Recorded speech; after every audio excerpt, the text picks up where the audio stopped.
Welcome back to my channel NCERT fully solved with Shelly. तो आज हम करने जा रहे हैं क्लास 11th का स्टैट्स का टीयर जैन का chapter number 8 arithmetic line graphs और time series graphs. Right, so when a set of statistical data presented on a graph paper it is called a graph. तो मतलब जब भी हम किसी डेटा को प्रेजेंट करते हैं ग्राफ की शीट के ऊपर तो उसको क्या कहते हैं, ग्राफ। राइट, जब हम डेटा प्रेजेंट करते हैं ग्राफ पेपर पे तो बहुत सारे हमें अलग अलग पॉइंट्स मिलते हैं। ठीक है, जो भी एक एक पॉइंट होता है उसके करस्पॉन्डेंस जो भी वैल्यूज़ होती है ना, उनको कहा जाता है स्टैटिकल सीरीज। फिर उसके बाद हम जब उन पॉइंट्स को जोड़ देते हैं, जोड़ के जब जैसा ग्राफ बनता है उससे पता चलता है कि कितना वेरिएबल जो है वो चेंज हो रहा है। ठीक है, अब हर एक जो लाइन होती है वो एक each point on the line corresponds to an arithmetic value of variable under study. तो हर एक पॉइंट जो लाइन के ऊपर होता है उसके अगेंस्ट कोई ना कोई वैल्यू ज़रूर होती है उस वेरिएबल की। ठीक है, तो देयरफॉर अ ग्राफ जो अर्थमेटिक वैल्यू वेरिएबल की शो करता है उसको क्या कहा जाता है, it is known as arithmetic line graph.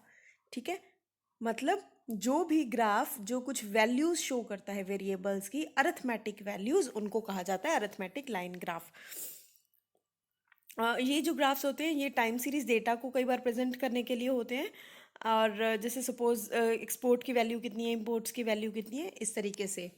ठीक है, मतलब डिफरेंट वीक्स में कितनी हुई, ईयर्स में कितनी हुई, तो इस तरीके से। Therefore arithmetic line graphs are also called time series graphs, तो इनको टाइम सीरीज ग्राफ भी कहा जाता है। So next is construction of a graph. अब हमने ग्राफ को कंस्ट्रक्ट किस तरह करना है, साइज़ और नेचर का डेटा पहले तो ध्यान में रखना है कि डेटा का क्या साइज़ है और नेचर कैसा है। उसके बाद हम ग्राफ पेपर पे एज्यूम करेंगे एक पॉइंट को लिख के, कि सेंटर के एक पॉइंट को बना के उसको ओ लिखेंगे कि ये सेंटर ऑफ ओरिजिन है। ठीक है, उस जैसे ये राइट साइड पे पिक्चर में दिखा भी रखा है, ओ बना हुआ है ना, और वहाँ पे एक्स और वाई इंटरसेक्ट कर रहे हैं, दोनों लाइंस हॉरिजॉन्टल और वर्टिकल लाइंस वहाँ पे इंटरसेक्ट करेंगी, और हमने उन दोनों हॉरिजॉन्टल लाइंस को बोल्ड कर देना है। इन बोल्ड लाइंस को क्या कहा जाता है, axis. Axis X and axis Y. ठीक है, हॉरिजॉन्टल एक्सिस एप्सिसा और एक्स एक्सिस, तो ये कह सकते हैं। ये जो लाइन होती है अपवर्ड या डाउनवर्ड जाती है, जो कि होती है वाई एक्सिस। ठीक है, एक्स एक्सिस लेफ्ट या राइट जाएगी और वाई एक्सिस हमेशा ऊपर या नीचे जाएगी, तो इसको ऑर्डिनेट भी कहते हैं। तो ये जो एक्स एक्सिस और वाई एक्सिस होती है ये परपेंडिकुलर होती है एक दूसरे को।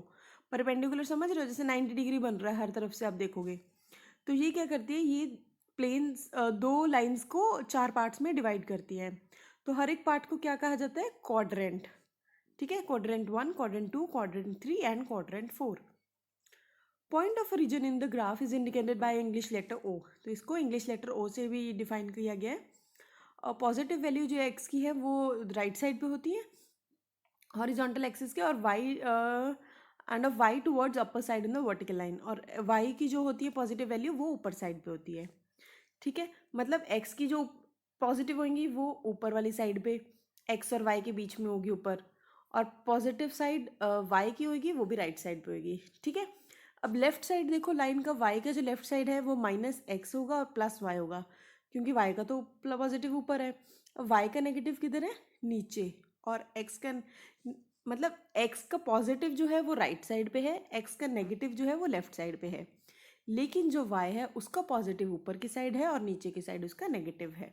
तो इस तरीके से plus X plus Y, right वाला क्वाड्रेंट ऊपर वाला हो गया quadrant 1, minus X plus Y quadrant 2 हो गया, minus X minus Y quadrant 3 हो गया, और plus X minus Y 4 quadrant हो गया।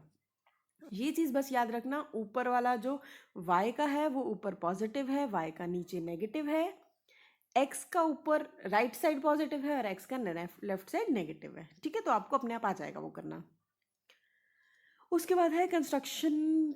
ग्राफ जब हम कंस्ट्रक्ट करते हैं उसके रूल्स क्या है, उसका रूल्स ये होता है, सबसे पहले हेडिंग बहुत ज़रूरी है, कि हर ग्राफ का कोई प्रिसाइज कोई एक सूटेबल हेडिंग होनी ज़रूरी है, सो दैट हम पता कर सकें कि किस चीज़ का ग्राफ है, हमें वैसी आइडिया हो जाएगा।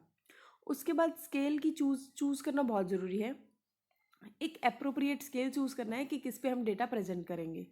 ठीक है, जिस पे पूरा इंटायर डेटा रिप्रेजेंट करेंगे हम ग्राफ पे, और ग्राफ जो है वो मिडल पेपर के बिल्कुल मिडल में होना चाहिए, साथ सो दैट वो अट्रैक्टिव लग सके। अब एक्सिस का प्रोपोर्शन देखना होता है, एक्सिस का प्रोपोर्शन कैसा होगा, कि जो एक्स एक्सिस की लेंथ है वो 1.5 टाइम्स लंबी होनी चाहिए the length of Y axis. ठीक है, तो इस तरीके से देखना हमें।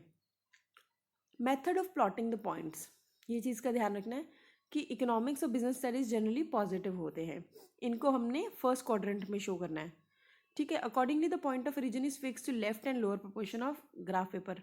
अब एक्स एक्सिस पे पॉइंट्स को प्लॉट कर दिया हमने from left to right, and on the Y axis the points are plotted upward from bottom to top.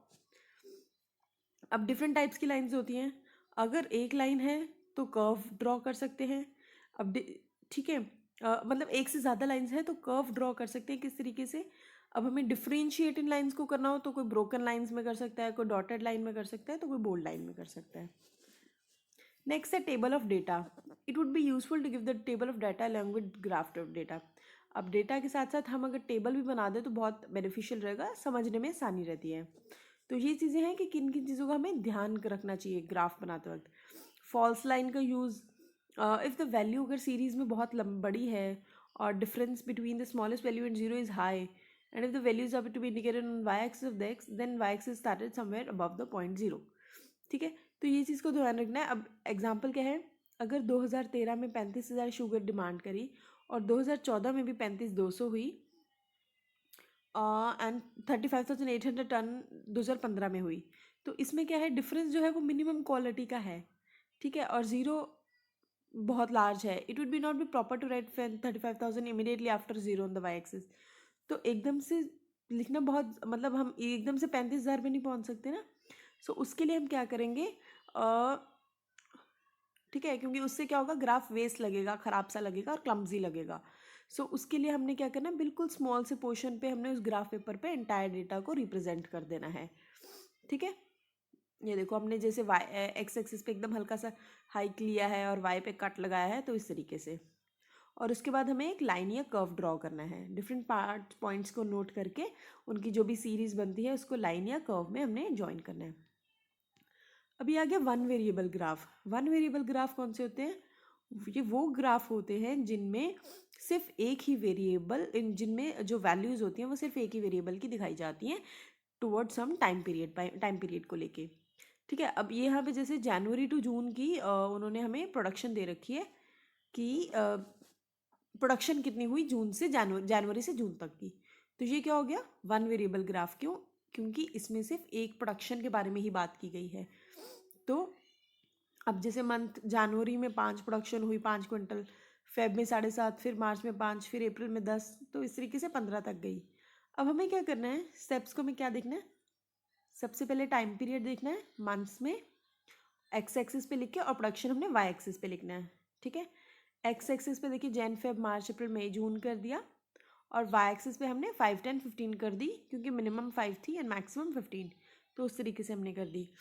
अब हमने वहाँ पे डॉट्स लगाने हैं जहाँ जहाँ जनवरी के जैसे 5 था, फेब का 7.5, फिर मार्च का 5, तो उस अकॉर्डिंग हमने ग्राफ पे पॉइंट्स लगाने हैं। पॉइंट्स को लगाने के बाद हमने इन पॉइंट्स को क्या करना है, अब ज्वाइन कर लेना है। ठीक है, तो अब पॉइंट्स को जब ज्वाइन किया तो हमारे पास ये क्या आ गया, एक ग्राफ बन गया। ठीक है, अब आगे आता है यूज़ ऑफ फॉल्स लाइन। अब फॉल्स लाइन में क्या है, इस तरीके से ग्राफ दे रखा है ईयर का और एक्सपोर्ट्स दे रखी है। ठीक है, तो इसमें क्या है, क्योंकि इसमें जो presentation of this data involves the construction of a false line, because अब जो डिफरेंस है इनमें वो बहुत कम है ना। देखो 600, 640, 670, 780 इस तरीके से है। तो डाटा को हम फॉल्स लाइन में कैसे प्रेजेंट करेंगे, हम डेटा को नीचे से लेके जाने के बजाय, ये देखो हमने 0 से 500 के बीच में कट लगा दिया कि डेटा जो है वो 600 से ही शुरू हो रहा है।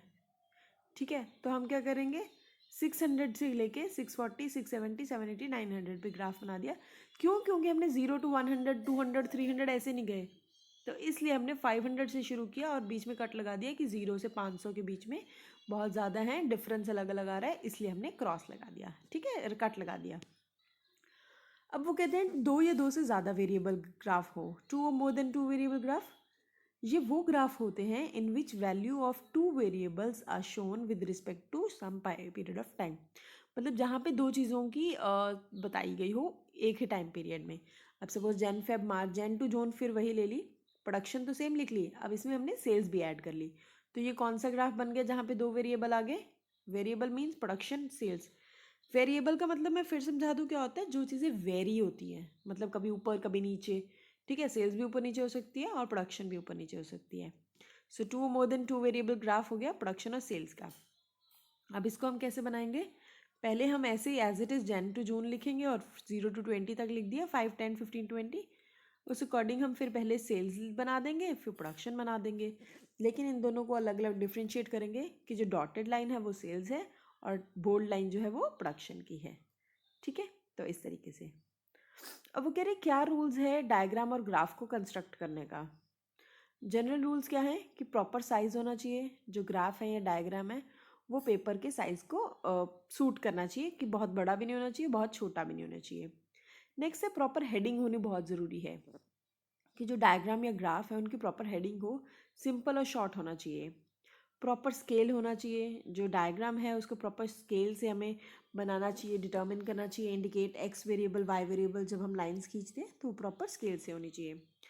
Use of science and colours only, तो हमें साइंस या कलर्स के साथ इसको अच्छे से यूज़ करना चाहिए, बनाना चाहिए, सो दैट बहुत इंप्रेसिव डेकोरेटिव लगे, आसानी हो समझने में। लेस यूज़ ऑफ वर्ड्स और फिगर्स, अब हमें इसमें क्या है डायग्रामेटिक प्रेजेंटेशन है, तो वर्ड्स या फिगर्स कम से कम यूज़ करने हैं और सिर्फ डायग्राम के थ्रू एक्सप्लेन करना है। ड्राइंग द बॉर्डर, अब बॉर्डर जो बोल्ड लाइंस के साथ है वो बनाना बहुत ज़रूरी है, सो दैट वो अट्रैक्टिव लग सके। सिंपल रखना चाहिए ताकि बिल्कुल भी कॉम्प्लेक्स ना लगे, बड़ा ख़राब सा ना लगे कि यार समझ ही नहीं आ रहा, बिल्कुल सिंपल क्लियर रखो, इजी सा। फ्रॉम लेफ्ट टू राइट और बॉटम टू टॉप, तो दो चीज़ें हैं, या left to type top right रखो या फिर बॉटम टू टॉप। नेक्स्ट है स्टेटमेंट ऑफ डेटा, डेटा जो कंसिड्यूट करता है डायग्राम का वो क्लियरली सेट होना चाहिए कि वो कहना क्या चाहता है, तो ठीक है प्रॉपर स्टेटमेंट होनी चाहिए डेटा की। अट्रैक्टिव और इफेक्टिव होना चाहिए ताकि हर जो पढ़ रहा है उसको अट्रैक्ट लगे, उसको अट्रैक्ट करे, उसको अच्छे से समझ आए, और इफेक्टिव होना चाहिए डेटा। अब मेरिट्स क्या हैं डायग्रामेटिक और ग्राफिक प्रेजेंटेशन के। पहला मेरिट है कि सिंपल एंड अंडरस्टैंडेबल इन्फॉर्मेशन है, कि बहुत आसानी से हम इसको समझ सकते हैं, ठीक है। डायग्राम और ग्राफ से जब भी आप देखोगे पिक्चर्स के थ्रू हम ज़्यादा इजीली समझ सकते हैं रादर देन अगर लिखी हुई कोई चीज़, ठीक है, क्योंकि हमें सिर्फ उसमें देखना पड़ता है और हम देख के ही आसानी से समझ सकते हैं। लास्टिंग इम्पैक्ट होना चाहिए, मतलब जो अगर सपोज मैंने कोई चीज़ पढ़ी तो मेरे दिमाग तक घंटों तक रहनी चाहिए वो, कि अरे यार वो बड़ा अच्छा था, मतलब इजीली फॉरगॉट नहीं कर सकते हम उसको, भूल ना जाए, इसलिए इतना अच्छा होना चाहिए, लास्टिंग इम्पैक्ट होना चाहिए। नो नीड ऑफ ट्रेनिंग और स्पेशलाइज नॉलेज, मतलब हमें किसी की मदद लेने की ज़रूरत ना पड़े, ग्राफ को देखते वक्त कोई आराम से समझ सके कि क्या लिखा हुआ है क्या बनाया हुआ है, ठीक है, तो इसलिए कोई नीड ना हो ट्रेनिंग या स्पेशलाइज नॉलेज की। अट्रैक्टिव और इफेक्टिव मीन्स ऑफ प्रेजेंटेशन होना चाहिए, अगेन वही बात, अट्रैक्टिव होना चाहिए जो भी ग्राफ बनाओ, सो दैट सामने वाला आसानी से पढ़ सके और उसकी तरफ अट्रैक्ट हो सके कि वाह कितना अच्छा बनाया ग्राफ, देखूं तो सही इसमें लिखा क्या है, तो इस तरीके से, ठीक है। A quick comparative glance, quick glance होना चाहिए, कि क्या क्या है समझ एकदम से आ जाना चाहिए।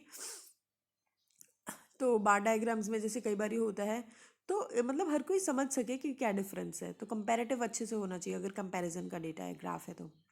इन्फॉर्मेटिव और एंटरटेनिंग, इन्फॉर्मेटिव भी होना चाहिए और एंटरटेनिंग भी होना चाहिए, ठीक है, ताकि हर कोई इजीली से पढ़ सके और उसकी तरफ फैसिनेट हो सके, उसको इंजॉय कर सके। Location of averages, using graphic technique we can easily local the value of cert, हाँ हम सर्टन एवरेजेस निकाल सकते हैं, बिकॉज जैसे मोड मीडियन है वो पता कर सकते हैं, जैसे बार डायग्राम्स थी उनमें, तो डायग्राम्स और ग्राफ्स क्या हेल्प करते हैं हमें डेटा कंपेयर करने के लिए। स्टडी ऑफ कोरिलेशन, अब हमें इसमें कोरिलेशन भी स्टडी कर सकते हैं कि कौन सी चीज़ किसके साथ कितना कोरिलेट कर रही है, कि मतलब एक चीज़ बढ़ रही है तो दूसरी चीज़ गिर रही है कि साथ ही बढ़ रही है, तो उस तरीके से। अब लिमिटेशंस क्या है डायग्रामेटिक और ग्राफिक प्रेजेंटेशन के, लिमिटेशन मीन नुकसान क्या है, कि लिमिटेड यूज़ है, सिर्फ कहीं कहीं जगह पे यूज़ हो सकते हैं वो डायग्राम्स या ग्राफ्स, हर जगह पे हम हर डेटा के साथ नहीं यूज़ कर सकते, this is the first limitation. Second is misuse, इसको मैं समझाने से पहले बता दूँ आपके सारे सैट्स ऑलरेडी पूरा सॉल्व है, तो आप मेरी प्लेलिस्ट में जाके देख सकते हो, TR Jain आपकी पूरी सॉल्व है, ठीक है। सेकेंड है मिसयूज़, डायग्राम्स जो है वो मिसयूज़ हो सकते हैं फॉल्स प्रोजेक्शन के लिए, स्टैटिस्टिकल फैक्ट्स, क्योंकि एडवर्टीजमेंट में हम मिसयूज़ कर सकते हैं।